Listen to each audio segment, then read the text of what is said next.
How to use Google Authenticator application.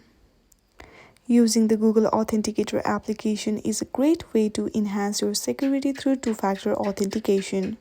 This video is a short guide to help you out how to use Google Authenticator application.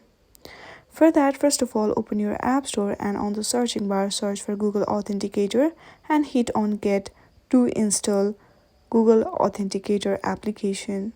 Once it gets installed, simply hit on the Open. Once you open the Google Authenticator application, tap on Get Started. Now, most websites and applications provide a QR code to add to FA. Select this option, point your phone's camera at the code and it will automatically add the account. Once the account has been added, each time you log into that account, you will be prompted to enter a code from Google Authenticator. Open the app, find the account, and use the 6-digit code provided. In this way, you can easily use Google Authenticator application on your device. I hope you like this video.